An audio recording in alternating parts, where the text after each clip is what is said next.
से कपड़ा सिवलू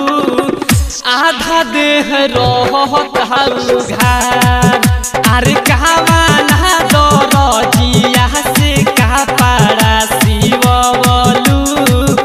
आधा देह रहता उघार।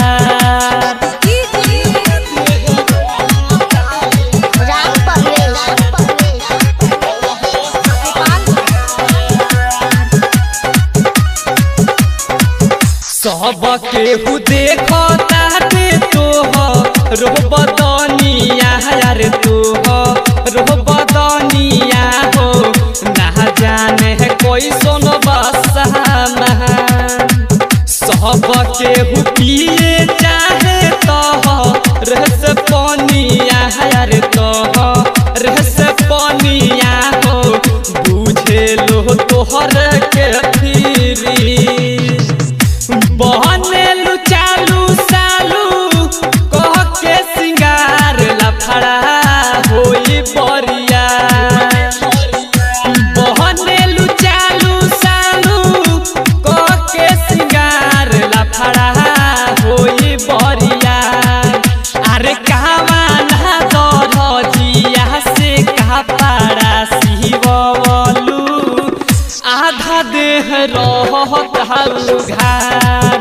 अरे कहवाना दरजिया से कपड़ा सिवलू आधा देह रहता उघार।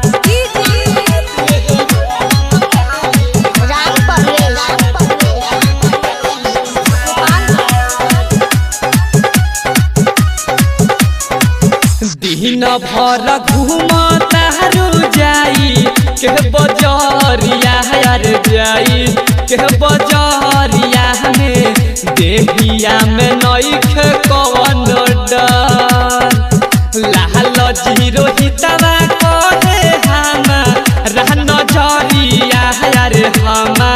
रहन जरिया में गइल बाड़ू कहिए से गड़ मनवा न मानी ठानी नदिए के पार देख चुहताला मनवा न मानी ठानी नदिए के पार देख चुहताला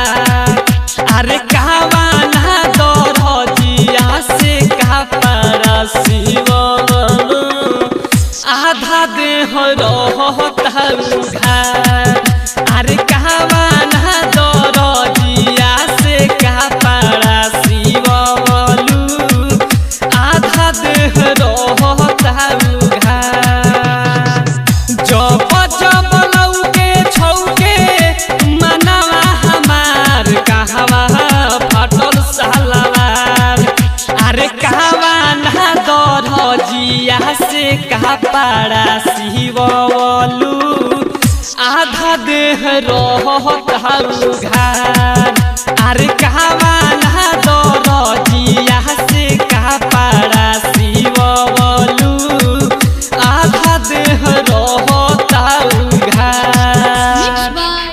नव्या रिकॉर्डिंग स्टूडियो टाणी बाजार।